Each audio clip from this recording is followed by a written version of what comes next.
Assalamualaikum warahmatullahi wabarakatuh.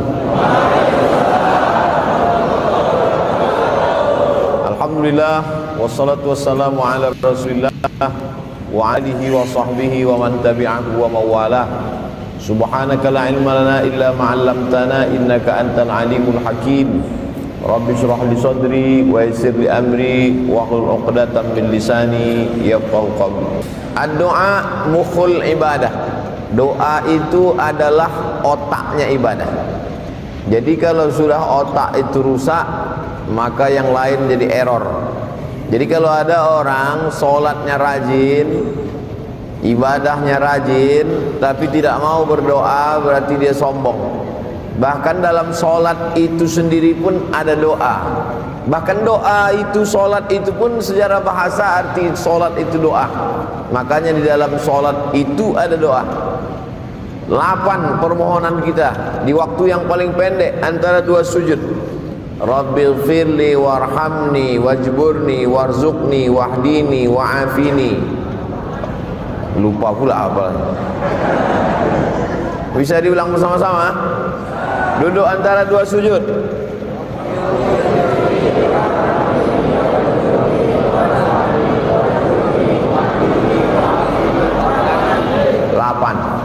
Delapan permintaan kepada Allah Subhanahu wa ta'ala, padahal itu waktu yang paling pendek, yang paling sebentar, apalagi di waktu yang paling panjang.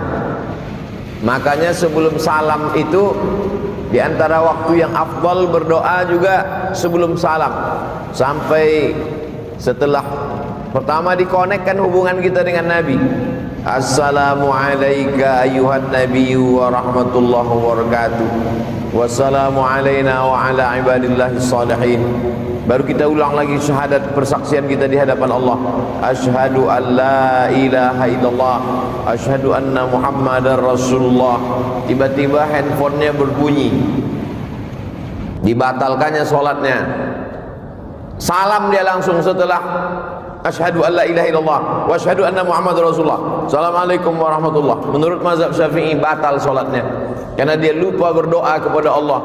Allahumma salli ala sayyidina Muhammad. Tidak hanya kepada Nabi Muhammad, keluarga Nabi Muhammad, wa ala ali sayyidina Muhammad. Sependek-pendek.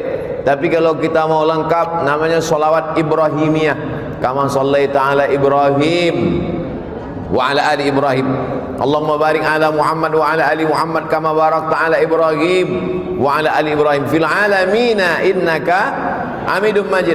Di ujung sebelum salam itulah sepanjang-panjang doa. Allahumma firli ma qaddamtu wa ma akhartu wa ma asrartu wa ma alantu wa ma asraftu wa ma anta alau bi minni antal muqaddim wa antal muakhiru la ilaha illa anta subhanaka inni kuntu minaz zalimin. Sebelum salam minta 4 permohonan kepada Allah. Allahumma inni a'udzubika min azabi jahannam wa min azabil qabri wa min fitnatil mahya wal mamat wa min syarri fitnatil masihid dajjal. Sebelum salam kata Nabi, jangan sampai kau tinggalkan doa ini wahai Mu'az bin Jabal. Allahumma a'inni ala zikrika wa syukrika wa husni ibadatik. Setelah itu tambahlah dengan doa-doa pakai bahasa kita di dalam hati. Anak ibu kuliah di Bandung, di Jakarta, di Jogja, di Surabaya.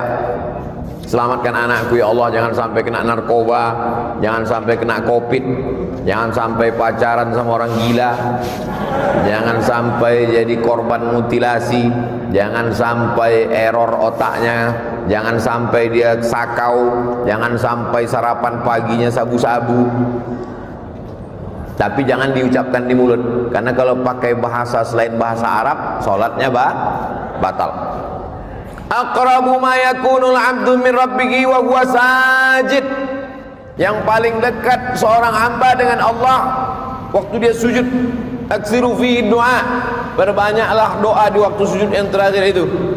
Tempat yang paling rendah, paling hina, menempelkan tempat paling tinggi ke tempat paling rendah. Allahu Akbar. Saat itu kau rendahkan dirimu. Yang tinggi hanya Allah. Subhana rabbiyal a'la wa bihamdi, subhana rabbiyal a'la wa bihamdi, subhana rabbiyal a'la wa bihamdi.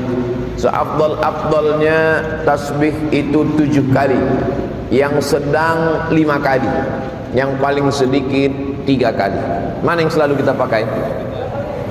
3 kali setengah napas. Padahal mulut itu jangan sampai diam. Ada juga kadang orang sholat itu mulutnya diam, mulut bergerak.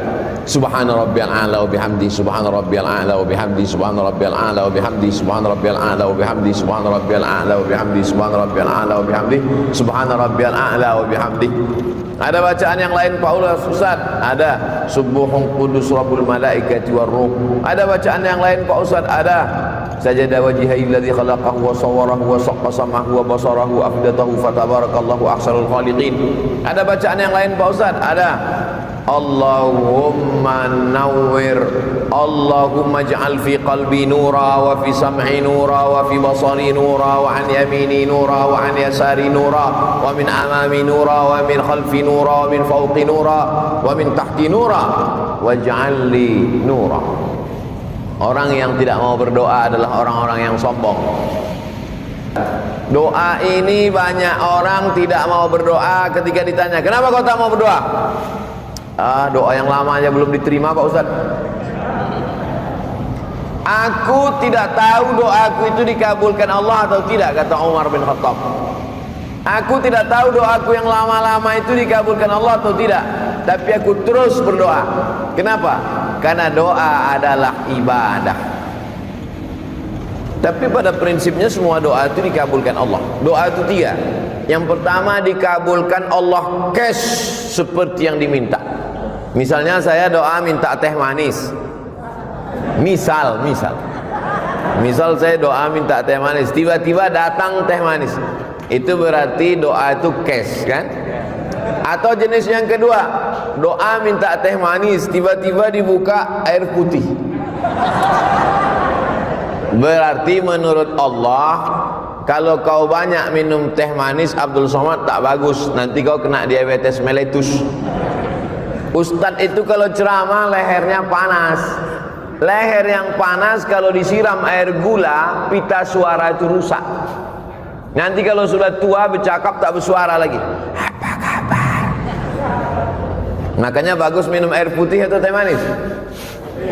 Itu maka dikasih air putih. Jadi Ustadz ngomong teh manis tadi sekedar contoh aja. Kita kalau mau ngasih contoh itu yang dekat-dekat aja. Afala yanzuruna ilal ibili kaifa khuliqat? Mengapa mereka tidak melihat onta bagaimana diciptakan? Wa ilas sama'i kaifa rufi'at? Bagaimana langit diangkat, dinaikkan, ditinggikan? Kenapa dibagi contoh yang dekat-dekat? Onta. Karena begitu Nabi SAW buka mata bangun pagi yang nampaknya onta di Madinah. Begitu orang melihat ke atas langit yang nampaknya adalah langit, maka ngasih contoh itu yang dekat-dekat. Makanya Abdul Somad tadi ngasih berdoa minta, karena yang paling dekat dengan dia air. Ada pula doa itu adalah menolak bala. Sebetulnya bukan tidak dikabulkan Allah, dikabulkan Allah Ta'ala. Hanya saja tidak seperti yang diminta, tapi dijauhkan seperti itu bala. Yang mestinya hari itu dia sudah, misalnya ada orang minta kambing, ya Allah berikanlah aku seekor kambing karena aku mau mengakikahkan anakku. Enggak ada tuh Pak Ustaz, saya dikabulkan doa saya minta kambing, buktinya saya tak dapat kambing. Sebetulnya Allah sudah jauhkan dia dari musibah sebesar kambing. Pagi itu sebetulnya waktu dia naik sepeda motor sudah menabrak kambing. Tak jadi dia nabrak kambing gara-gara doanya. Oleh sebab itu doa kita tiga kemungkinan. Yang pertama, langsung dapat seperti yang kita minta. Yang kedua, ditunda Allah sampai waktunya sesuai menurut ilmu Allah. Yang ketiga, dijauhkan dari bala senilai yang kita minta. Bisa dipahami? Oleh sebab itu maka jangan pernah berhenti berdoa. Ustaz Somad sebelum ke Lampung ini berdoa, setiap negeri yang mau saya datang itu saya berdoa supaya selamat pergi, selamat pulang, selamat hidup, selamat mati. Makanya kita selalu diminta doa selamat. Allahumma inna nas'aluka salamatan fiddin. Tapi sebagus-bagus doa itu kalau didahului salat sunat 2 rakaat. Mana yang paling bagus? Sebelum doa itu salat sunat dulu 2 rakaat. Salatnya apa Pak Ustaz? Ya terserah. Kalau kebetulan pagi salat duha, kalau kebetulan mau tidur malam salat witir. Tidak pagi tidak malam, salat sunat mutlak. Kalau terikat dengan sesuatu, solat sunat masuk masjid, solat sunat tahiyatul masjid, solat sunat malam, solat sunat tahajud, solat sunat tidak terikat dengan apapun, solat sunat mutlak namanya. Usollinya usolli sunnatan, usolli saya solat sunat 2 rakaat karena Allah subhanahu wa ta'ala. Kalau ada hajat tertentu, usolli sunnatal hajat rakaataini lillahi ta'ala. Setelah itu sama seperti solat tahiyatul masjid, habis selesai itu barulah berdoa kepada Allah, mintalah kepada Allah. Yang kedua, doa itu diawali dengan solawat kepada Nabi sallallahu alaihi wasallam. A'udzubillahi minasyaitonir rajim. Bismillahirrahmanirrahim. Alhamdulillahi rabbil alamin. Wassalatu wassalamu ala asyrafil anbiya'i wal mursalin wa ala alihi wa sahbihi ajma'in. Doa kita tergantung-gantung antara langit dan bumi. Tak diterima Allah Subhanahu wa taala kalau tidak dengan solawat. Saya tak percaya Ustaz Somad. Itu buktinya waktu salat subuh. Salat subuh itu tak ada selawatnya. Ada. Allahumma hdina fi man hadait, wa afina fi man afait, wa tawallana fi man tawallait, wa barik lana fi ma atait, wa qina bi rahmatika syarra ma qadait, fa innaka taqdi wa la yuqda alayk, wa innahu la yadhillu man walayt, wa la ya'izzu man adait, tabarakta rabbana wa ta'alait, falakal hamdu ala ma qadait, nastaghfiruka wa natubu ilaik. Tetap di ujungnya ditutup dengan wa sallallahu ala sayyidina Muhammadin nabil ummi wa ala alihi wa sahbihi wa baraka wa sallam. Masjid doa subuhnya pakai kunut. Yang pakai kunut bagus, yang enggak pakai kunut pun bagus. Yang tak bagus yang tak salat subuh. Tak usah dipermasalahkan. Saya tadi sekedar nanya supaya contoh yang saya kasih itu connect. Salat sunat dulu bagus, diawali dengan solawat, berwudu. Salah Pak Ustaz, mestinya berwudu dulu baru salat sunat. Mana tahu habis salat sunat wudunya batal. Lalu kemudian dia tajdidul wudu namanya, memperbaharui wudu. Wudu ini bagus. Oleh sebab itu maka dia berwudu dulu bersih. Tapi ini bukan rukun, bukan syarat, bukan wajib. Berwudu ketika berdoa bukan rukun, bukan syarat, bukan wajib, tapi sunat. Mana tahu ada orang ketika diminta, saya misalnya sedang duduk-duduk, datang jamaah, Ustaz Somad, tolonglah bacakan air nih Ustaz, anak saya sakit Pak Ustaz. Langsung aja saya baca. Bismillahirrahmanirrahim. Alhamdulillahirabbil alamin arrahmanir rahim maliki yaumiddin. Iyyaka na'budu wa iyyaka nasta'in shiratal mustaqim. Shiratal ladzina an'amta 'alaihim ghairil maghdubi 'alaihim waladdallin. Amin. Allahumma shalli 'ala sayyidina Muhammad wa 'ala ali sayyidina Muhammad. Allahumma shfi mardana, sembuhkanlah anak kami ya Allah. Tawil umrahu, panjangkan umurnya ya Allah. Sahih jasadahu, sehatkan badannya ya Allah. Wa sallallahu 'ala sayyidina Muhammad walhamdulillahirabbil alamin. Habis itu baru diminum.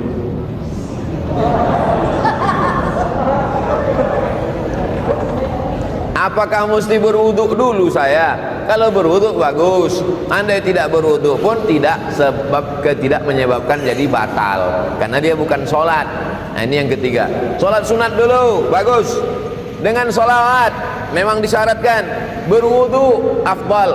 Yang keempat, menghadap kiblat. Saya jadi imam sholat, selesai sholat, assalamualaikum warahmatullah, assalamualaikum warahmatullah, miring saya ke kanan, mohon maaf Pak, kefal Syekh, tamam, kuis, miring saya ke kanan.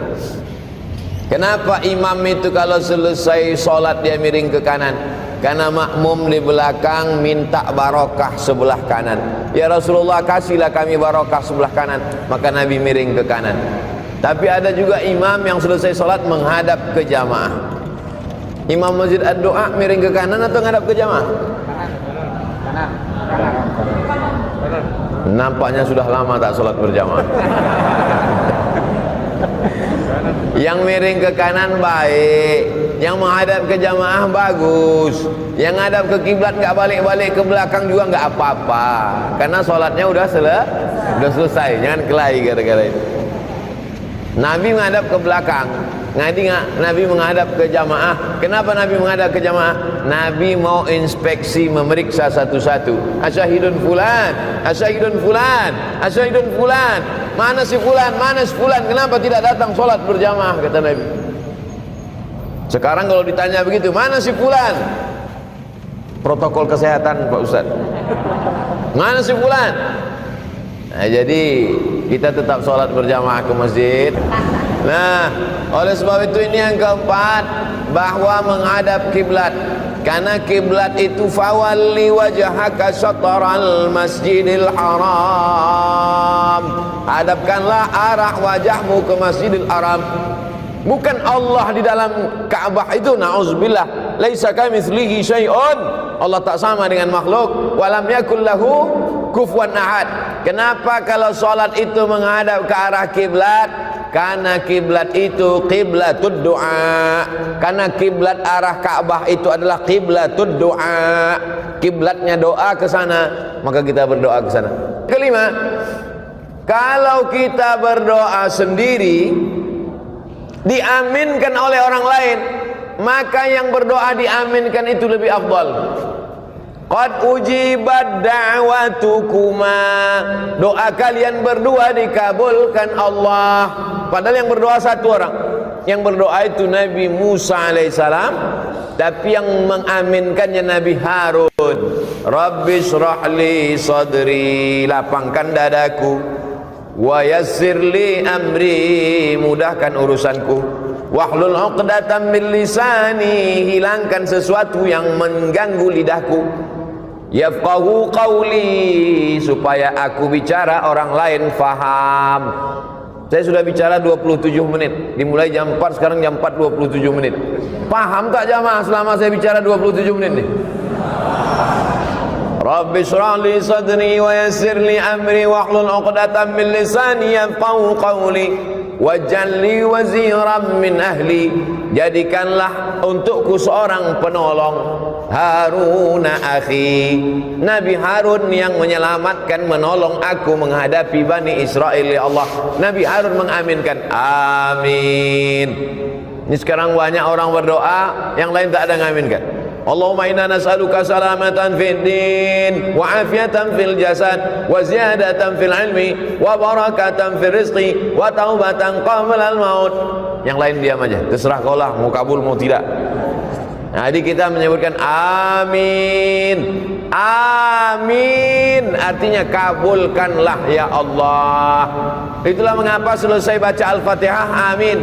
Karena Al-Fatihah itu setengahnya pujian, setengahnya doa. Bismillahirrahmanirrahim, pujian. Alhamdulillahi rabbil alamin, pujian. Ar-Rahmanirrahim, pujian. Maliki yaumiddin, pujian. Nah, masuk ayat yang kelima, setengahnya pujian, setengahnya doa. Iyyaka na'budu wa iyyaka nasta'in. Kepada Engkau kami menyembah, kepada Engkau kami minta. Minta apa? Ihdinas siratal mustaqim. Tunjukkan kami jalan yang lurus. Jalan yang mana? Siratal ladzina an'amta 'alaihim, jalan yang pernah kau berikan kepada 4 orang. Minan nabiyyin was-siddiqin wasyuhada was-salihin. Tapi bukan jalan yang kau berikan kepada 2 orang. Ghairil maghdubi 'alaihim waladdallin.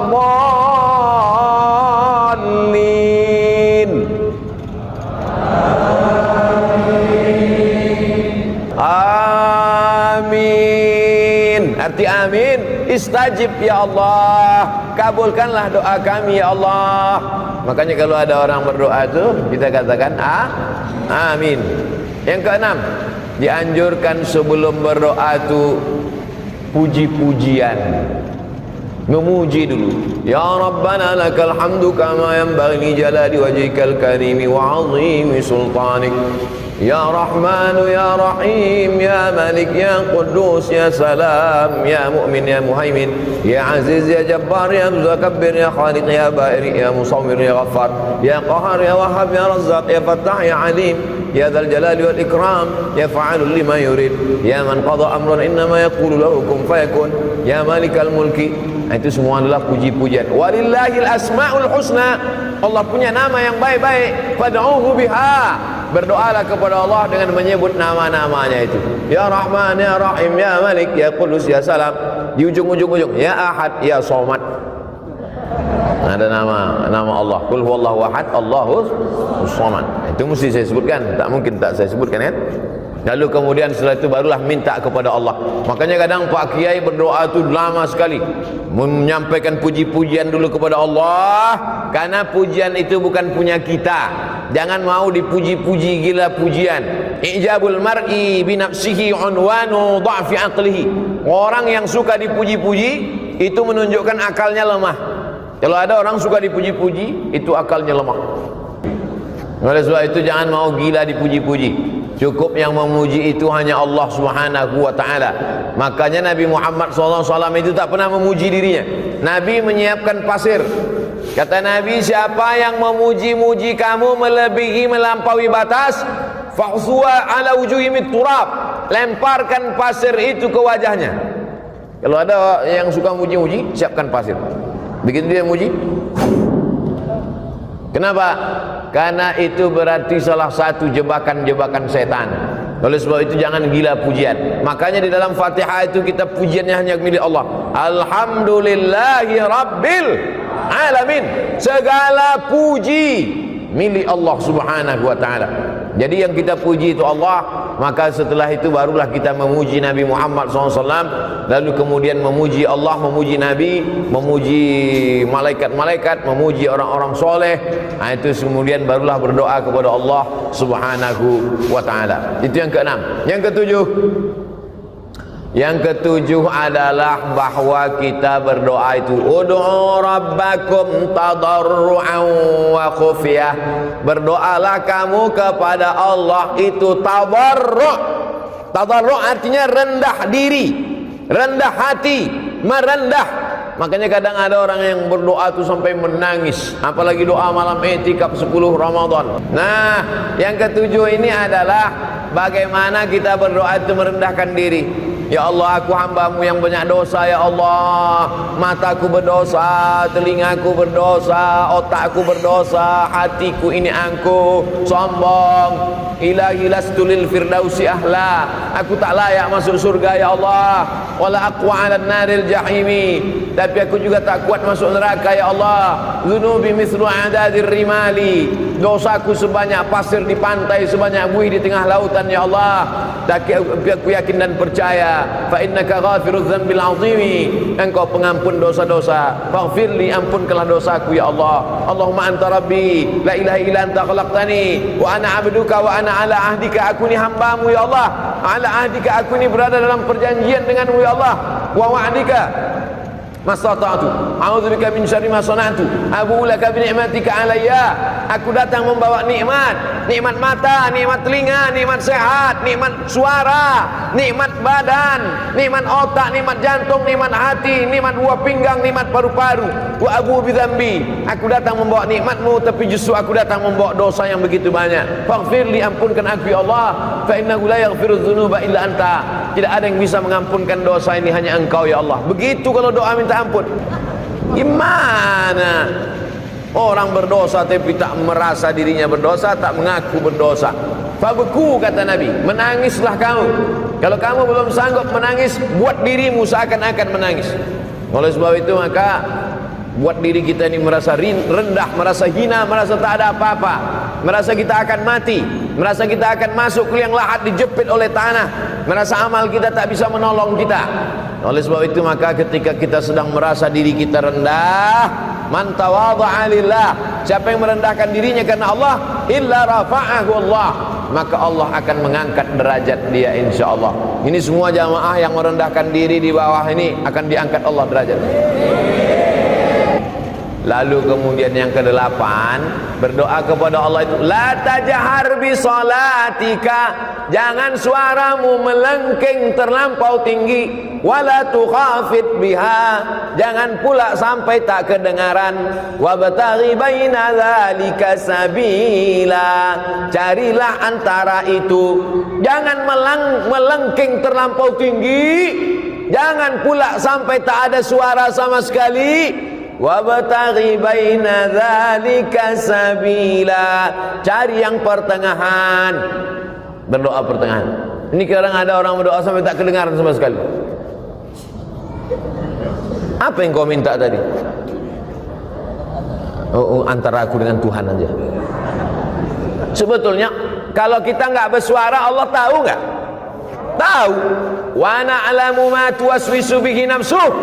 Aku tahu apa yang berbisik-bisik dalam dirimu. Wa nahnu aqrabu ilaihi min hablil warid. Kami lebih dekat daripada urat lehermu sendiri, daripada urat nadimu sendiri. Kami lebih dekat, kata Allah. Jadi sesungguhnya kalau kita berdoa, kita buat bersuara, itu sesungguhnya bukan untuk Allah, tapi untuk meyakinkan diri kita. Ya Allah, ini aku ternak puyuh, di kandangnya ada 1000 ekor. Tolong jangan sampai nanti gara-gara suara pesawat puyuh-puyuh ini stres nggak bertelur. Meyakinkan diri kita, dan kalau didengar oleh orang di sebelah kita diaminkannya, dan malaikat-malaikat ingin mengaminkan doa kita. Itu sebenarnya.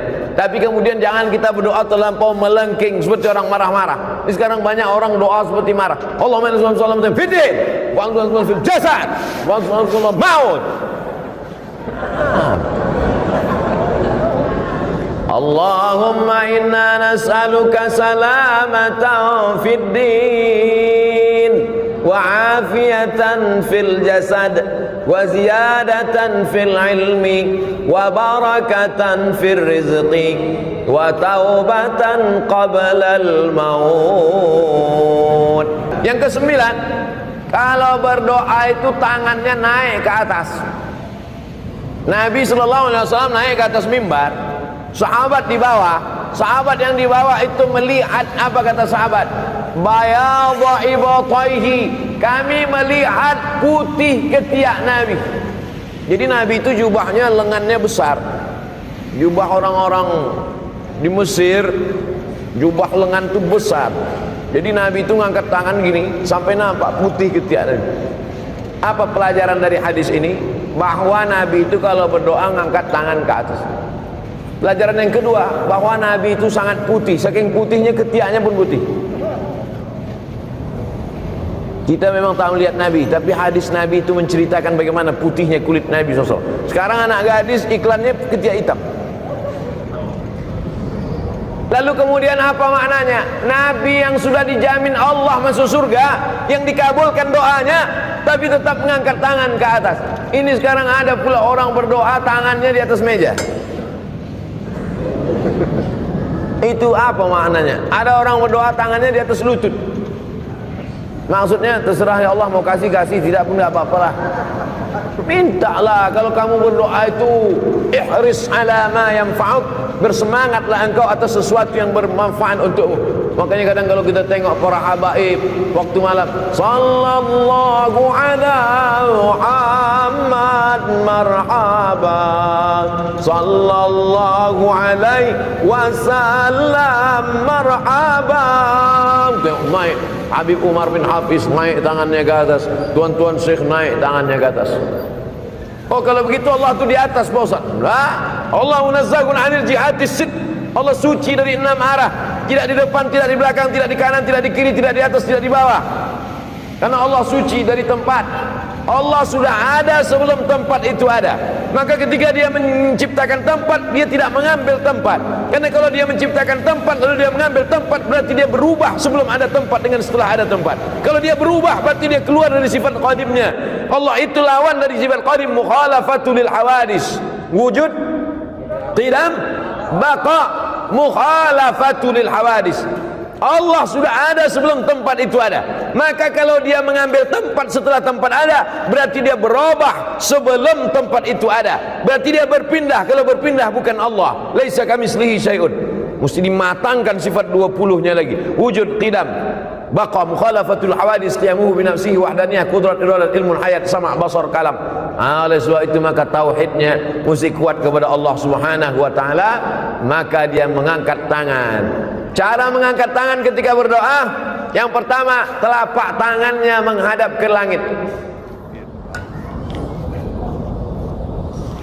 Yang kedua, telapak tangannya menghadap ke wajah. Yang ketiga, telapak tangannya menghadap ke tanah. Kapan itu? Waktu doa tolak bala. Allahumma dafa'anna al-ghala wal waba wal fasha wal riba wal zina wal munkar. Pertama, telapak tangan ke atas. Kedua, telapak tangan ke wajah. Ketiga, telapak tangan ke tanah atau ke depan ketika doa tolak bala. Yang keempat, ketika selesai doa, walam yaruddahuma hatta yamsaha bihima wajhahu. Nabi tidak pernah menurunkan tangannya sebelum mengusap wajahnya, mengusap telapak tangannya ke wajah. Subhana rabbika rabbil izzati amma yasifun wa salamun alal mursalin walhamdulillahi rabbil alamin. Kenapa mengusapkan telapak tangan ke wajah? Karena ketika berdoa, innallaha hayyun karimun. Allah itu maha mulia, Allah itu maha hidup, Allah itu maha dermawan. Innallaha yastahyi, Allah malu ketika ada dua tangan diangkat, ayyaruddahuma sifran, tangan itu pulang dalam keadaan kosong. Allah malu melihat tangan hambanya itu kosong. Maka setiap tangan yang diangkat berdoa, diturunkan Allah rahmat ke wajah. Tapi katanya hadis mengusap wajah itu hadisnya dhaif Pak Ustaz. Memang betul hadisnya dhaif. Tapi karena jalurnya banyak, maka derajatnya naik menjadi hadisun hasan. Begitu kata Imam Ibnu Hajar Al-Asqalani dalam kitabnya Bulughul Maram min Adillatil Ahkam. Bulughul Maram min Adillatil Ahkam, disyarah oleh Imam As-San'ani dalam Subulus Salam, syarah Bulughul Maram. Oleh sebab itu selesai salat, mengangkat tangan, mengusap ke wajah. Yang enggak ngusap wajah, enggak apa-apa, jangan salahkan. Ngangkat tangan, ngusap wajah, betul. Ngangkat tangan, enggak ngusap wajah, enggak apa-apa. Enggak ada angin, enggak ada hujan, tiba-tiba ngusap wajah. Ini enggak apa-apa juga. Mana tahu dia sedang ada apa, tarik mata segala macam. Nah, ini yang ke-8. Berikutnya yang ke-9. Yang ke-9 saat kita berdoa itu adalah bahwa kita penuh keyakinan bahwa doa kita dikabulkan Allah Subhanahu wa taala. Ud'ullaha wa antum muqinuna bil ijabah. Berdoalah kamu kepada Allah wa antum muqinun, bahwa kamu yakin seyakin-yakinnya bahwa doa kamu dikabulkan Allah Subhanahu wa taala. Ustaz Somad, ya, saya sudah berdoa, kenapa tak dikabulkan Allah Pak Ustaz? Apa doamu? Saya ingin punya anak Pak Ustaz. Berapa umur muda? Sudah 40 tahun, belum juga punya anak Pak Ustaz. Kenapa? Belum nikah. Jadi doa ini ada juga syaratnya. Tak mungkin turun anaknya langsung dari planet Mars kan? Emangnya Mr. Bean? Oleh sebab itu ada sebabnya. Itu makanya ada hukum sebab akibat. Begitu juga kadang jamaah ini komplain sama Ustaz, kenapa doa saya nggak dikabulkan Pak Ustaz? Masa saya sudah menikah sekian tahun nggak ada anak? Itu tetangga saya baru nikah Januari, April lahir. Itu bukan doa terkabul, kecelakaan. Mandi di kolam renang. Oleh sebab itu ada juga sebab akibatnya. Ustaz Somad, ini doa saya kenapa belum dikabulkan juga? Semuanya komplain ke saya. Doanya tak dikabulkan, marahnya ke saya. Nabi Musa alaihissalam berdoa 40 tahun baru dikabulkan Allah. Kau komplain sama saya, doamu tak dikabulkan Allah. Nabi Musa Khalilullah, kekasih Allah, 40 tahun berdoa baru dikabulkan Allah. Nabi Ibrahim kekasih Allah, Khalilullah. Nabi Musa Kalimullah, Nabi Ibrahim Khalilullah, kekasih Allah. Berapa lama dia berdoa? Nabi Ibrahim berdoa 86 tahun. Doanya Rabbi habli minas sholihin. Nabi Ibrahim minta anak soleh. 86 tahun baru lahir Ismail. 99 tahun baru lahir Nabi Ishak. Nabi Muhammad SAW berdoa minta pindah arah kiblat. Dulu arah kiblat itu ke Baitul Maqdis. 18 bulan, 17 bulan, 18 bulan baru turun ayat fawalli wajhaka syatral masjidil haram. Nabi Musa 40 tahun, Nabi Ibrahim 86 tahun, Nabi Muhammad 17 bulan. Kau berdoa kapan? Baru 2 hari yang lalu Pak Ustaz. Memangnya kau siapa? Jadi kita ini belum ada apa-apanya. Oleh sebab itu tetaplah terus berdoa kepada Allah. Oleh sebab itu belum ada ilmu yang lebih mengerti tentang kita itu adalah Allah Subhanahu wa ta'ala. Yang terakhir, yang ke-10. Yang ke-9, yakinlah bahwa Allah kabulkan. Yang ke-10, kita mesti masuk salah satu dari yang 3 ini. Ini yang ke-10. Pertama, mendoakan. Kedua, didoakan. Ketiga, minta doa.